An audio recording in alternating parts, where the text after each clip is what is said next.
Alright, so let us understand what is financial leverage, why people borrow in business, and number 3, let us also understand what are the implications of leveraging in valuation. So if a company is highly leveraged, how will you factor this while doing the valuation? If a company is moderately leveraged, how will you factor it in doing the valuation? And if a company is not leveraged at all, how will you factor it in your valuation? So let's understand from all of you. So maybe we can start, Mandar. So which is the option that you would recommend, A, B or C, or option A, B or C? C. C, okay. C. I am not finished. Not finished as yet. Okay. You also tell me one reason as to why would you recommend C. And all of you please pay attention. More EPS. More EPS. Okay, very good.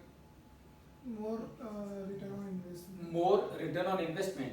So are you able to figure return on investment is given already actually. Return on equity. Return on equity, because return on investment is going to be same for all these Yeah. situations. Okay, very good.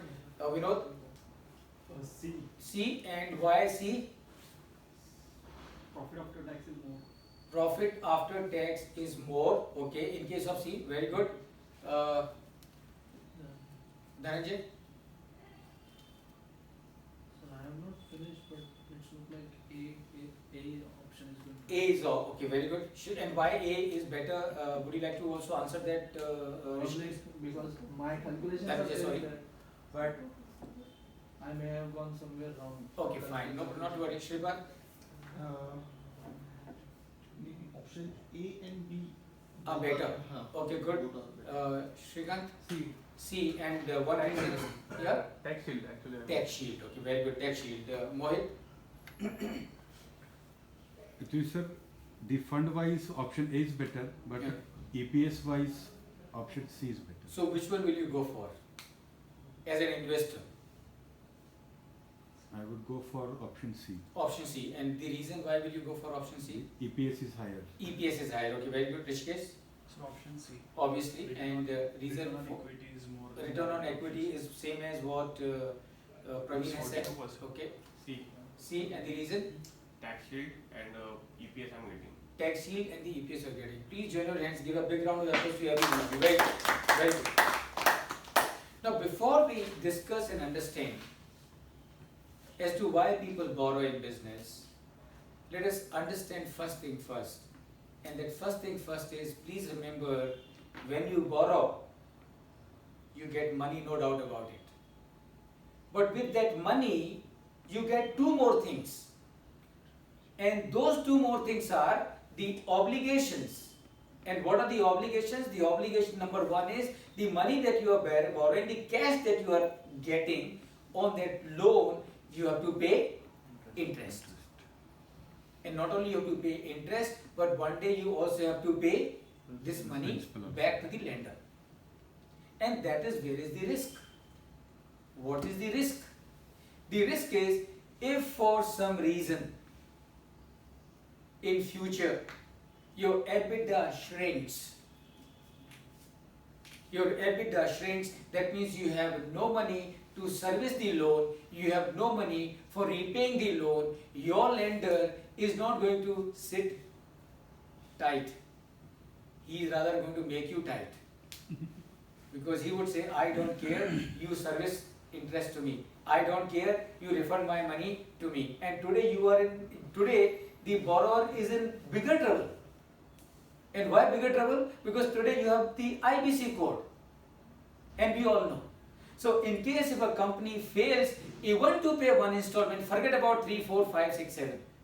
If a company fails to even pay single installment, the lender can immediately under section 7 of the IBC code file and give a notice and then file an application in the NCLT saying this company needs to be Resolved. resolved. And what is the danger? The danger is the moment NCLT accepts the application of your lender, the board of director of this company is completely suspended, gone. So that is the risk that you have in case of leveraging. From the valuation point of view, when you are doing the valuation, you have to remember this risk, not the one of the NCLT, because that is the risk for the promoters and the directors. You have to take into account this risk when you are doing the valuation, because जितना ज़्यादा company का borrowing होगा, no doubt about it, अगर market conditions अच्छी हैं तो company की profitability अच्छी होगी, लेकिन अगर मार्केट कंडीशंस रिवर्स हो गई तो साथ साथ कंपनी की फाइनेंशियल कंडीशन भी रिवर्स हो जाएगी. That is the risk that you have in case of leveraging, and that is what you need to take into account. Now let us look at all these three options of funding. I am sure all of you are getting the numbers that you see on the screen, do you? So you can please check. In case of the first option, this is what you are getting. In case of second option, this is what you are getting. Are you? Yes. Is your first option and the second option same? Completely identical? And if it is completely identical, then why am I showing it on the screen? I have considered Friends Capital at 10%. Number of equity का problem है sir. Equity. Because the friend is bringing equity. Oh, So, if it is coming by way of equity, and unless it is specifically mentioned that you will have to service the friend by way of some other means on account of this equity, you can assume that there is no other cost attached to it. So what is the difference between A and B? Anyone? Investment is only 50%. Ownership Investment is- compromise. Huh? Ownership is compromise. Absolutely. Ownership is Compromise. compromised. Please remember, you wanted 100% ownership. Are you getting 100% ownership? The answer is 0. You are not getting 100% ownership. You are practically having 0 ownership. And please understand why you are having 0 ownership. Because on paper you have 50% equity. The friend has 50% equity. But remember, कौन लेके आया friend को? आप. तो किसकी चलेगी आगे? Friend की कि आपकी? Friend की. फ्रेंड की. क्यों? क्योंकि आपको जरूरत है उसकी नहीं. So that is the difference between the A and B. In A you have 100% control. In B you have no control practically. And then this is your C. Are you getting all these numbers that you see on the screen? Same ditto. Shrikant? 4.2. Same numbers. Very good. Shrikant, same number.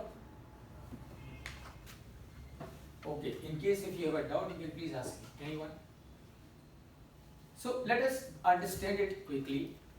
अब देखिए A और B की बात नहीं करते हैं, C की बात करते हैं, because A and B are understood.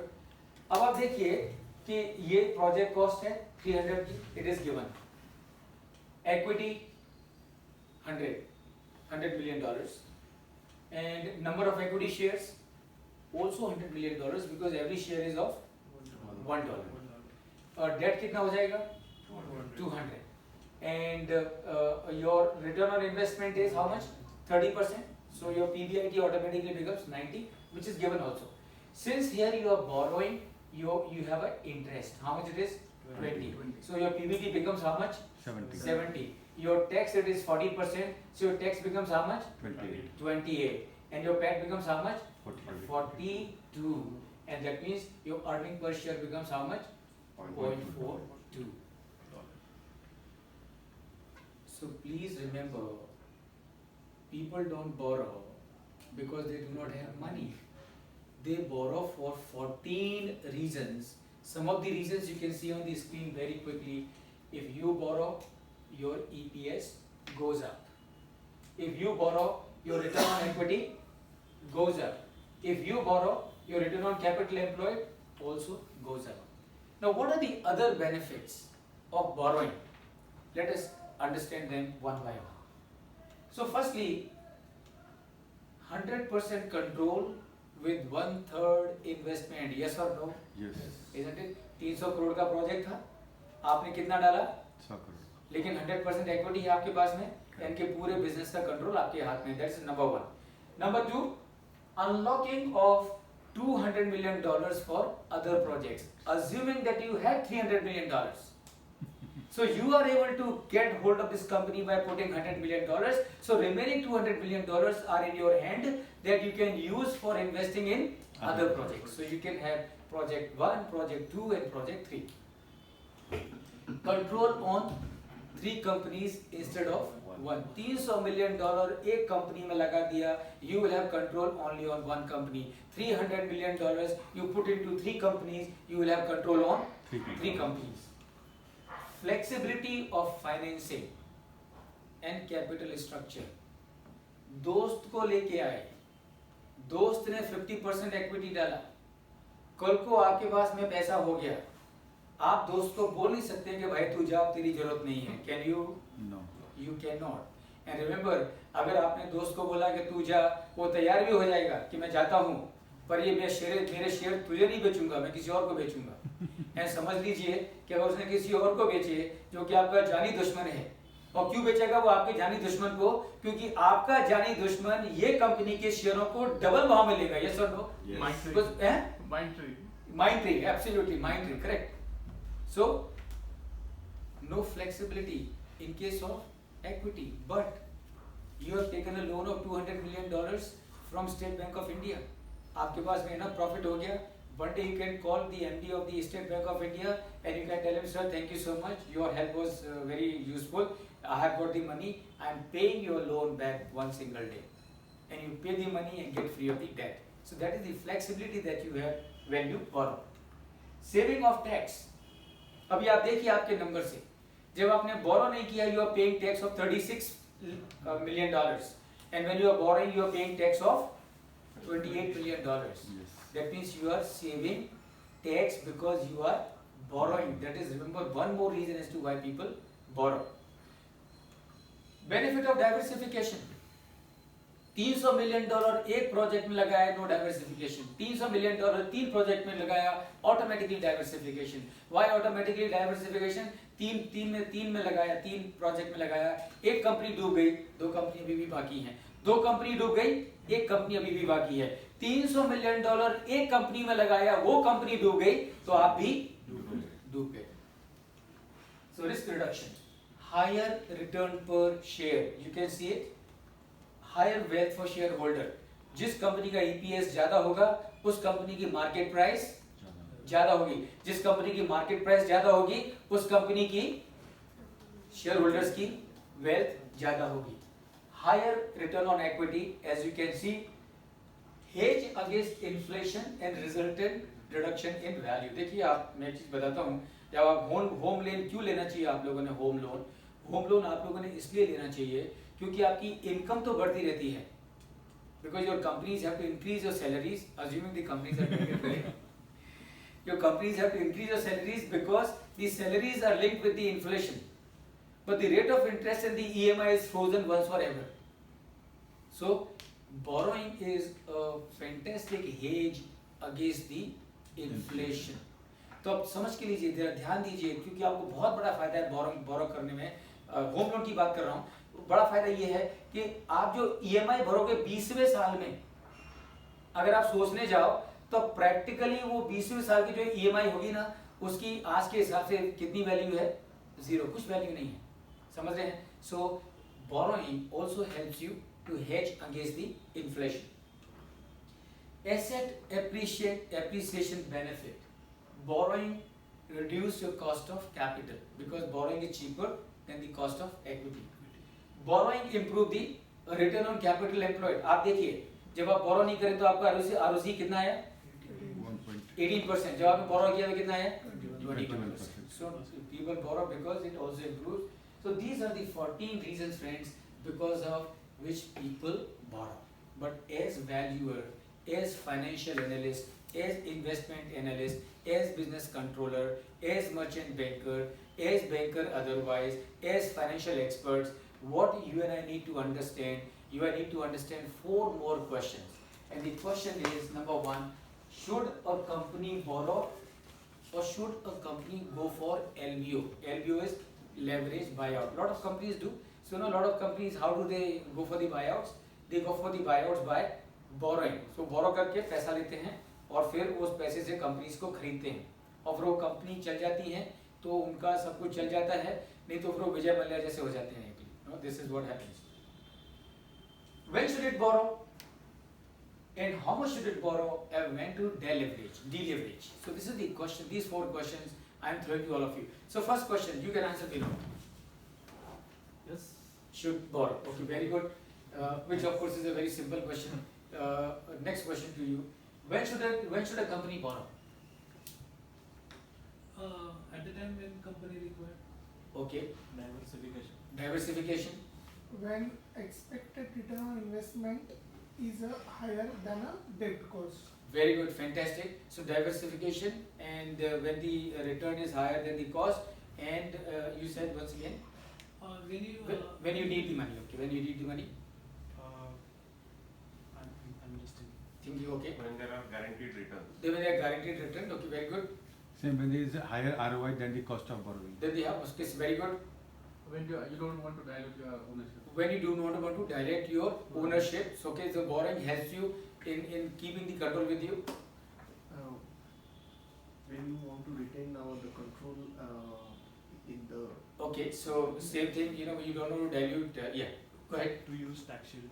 To use the tax shield, right? So to use the tax benefit, of course. Yeah, that is just like Okay. save money to have a loan. We can save in the form of tax. Form of tax. You want to say add something more? Okay, very good. We can save in form of tax and increase the EPS. Of course, that is what will happen for sure. Now let's look at number 1. You should borrow when? You should borrow given a favorable economic environment. Borrowings can be used to fuel the growth of the business and also to multiply return to the shareholders. That is the reason why should you borrow. Okay. When should it borrow? कभी borrow करना चाहिए? आपको उस समय borrow करना चाहिए जब आपको पूरा भरोसा है कि इस इन्वेस्टमेंट को उधारी में करने से आपकी टॉप लाइन बढ़ेगी और आपकी बॉटम लाइन भी इम्प्रूव होगी, then only you should borrow. Are you with me? So अगर आप बोरो कर रहे हो, टॉप लाइन पे कुछ इम्पैक्ट नहीं है, बॉटम लाइन झटके में जा रही है, borrowing is not advisable. And how much should it borrow? Of course you should borrow as much as you can service without any problem and without any inconvenience to your cash flow. Are you with me? So क्या मतलब है कहने का? कहने का मतलब ये है कि जब आप borrowing का decision ले रहे हो, and please remember, and I'm sure you all must have come across many such cases, and which is really pathetic, which is really painful. A lot of these NBFCs, you know what they do? They will appoint soft callers, you know, soft call. So what these people, the cold caller. Now what these cold callers do? These cold callers at random will keep giving phone to all people. Yes. आपको loan चाहिए, आपको loan चाहिए, आपको loan चाहिए, आपको loan चाहिए। दुर्भाग्य से कुछ लोग ऐसे हैं जो अपनी फाइनेंस को बुरी तरह से मैसअप किए हुए हैं, अपने बिजनेस को बुरी तरह से मैसअप किए हुए हैं और उनको पैसे की जरूरत है, तो वो just to get out of that crisis, they get into the trap of these NBFCs. Remember, वो जो आदमी बेचारा परेशान है क्योंकि कर्जा बहुत है, बिजनेस चल नहीं रहा बराबर तरीके से, he wants somehow the cash to come to him. And these NBFCs, I am sorry to say this, these NBFCs unethically charge the rate of interest which sometimes is as high as 22%, 24%, 25%. Knowing fully well that this man does not have the repaying capacity. और जब वो पे नहीं करता है तो उसके घर पे बदमाशों को खड़ा कर देते हैं और वो बेचारा वो खुद टेंशन में आता है, उसकी फैमिली टेंशन में आती है। And which this, my friends, is really shameful because as insolvency professional, lot of proposals have come to me of this kind, and I'm trying to help them as much as I can. But this is what happened. So what you should do? You should, all of us as professional, number 1, advise such people, please look at your borrowing capacity first. Please look at your repaying capacity first. पहले आपके पास में repaying capacity है कि नहीं है, अगर नहीं है तो मत लोन लो, क्योंकि आप छोटी खाई से बड़ी खाई में गिरने वाले हो। So how much should you borrow? You should borrow as much as you can service conveniently and comfortably. Meaning what? Meaning ये कि अगर आप 5 साल के लिए लोन ले रहे हो तो 5 साल का कैश फ्लो को देखो और आप देखो कि 5 साल का कैश फ्लो कितने भी झटके लगे, will it have enough cash with you to ensure that you are able to repay the debt, you are able to repay the interest. और अगर आपको लगे कि ये 5 साल में मेरा कैश फ्लो गड़बड़ होने वाला है, don't borrow. And last question, where to deleverage? If market conditions are not favorable, if your EBITDA is under pressure, if your EBITDA is shrinking, that is the time when you should deleverage. And how do you deleverage? Any asset that you have which is idle, just lying, not contributing any way to your business, sell it off. Don't have love for this asset. Don't get married for this asset. और ये मैंने बहुत प्रेम से लगी खरीदी थी, बहुत मेहनत करके खरीदी थी, सोचा था कि मुसीबत में काम आएगी। अरे भाई मुसीबत आ गई ना, अब बेच डाल उसको, क्योंकि साथ में लेके जाएगा क्या? साथ में तो लेके जाने वाला नहीं है, पर जितनी जिंदगी बची है इसको बेचेगा तो कम से कम चैन से सो तो सकेगा। And this is where you do your financial deleveraging, and this is what as professionals we should advise our client as well. Okay, now this is friends on the financial leverage. So you can now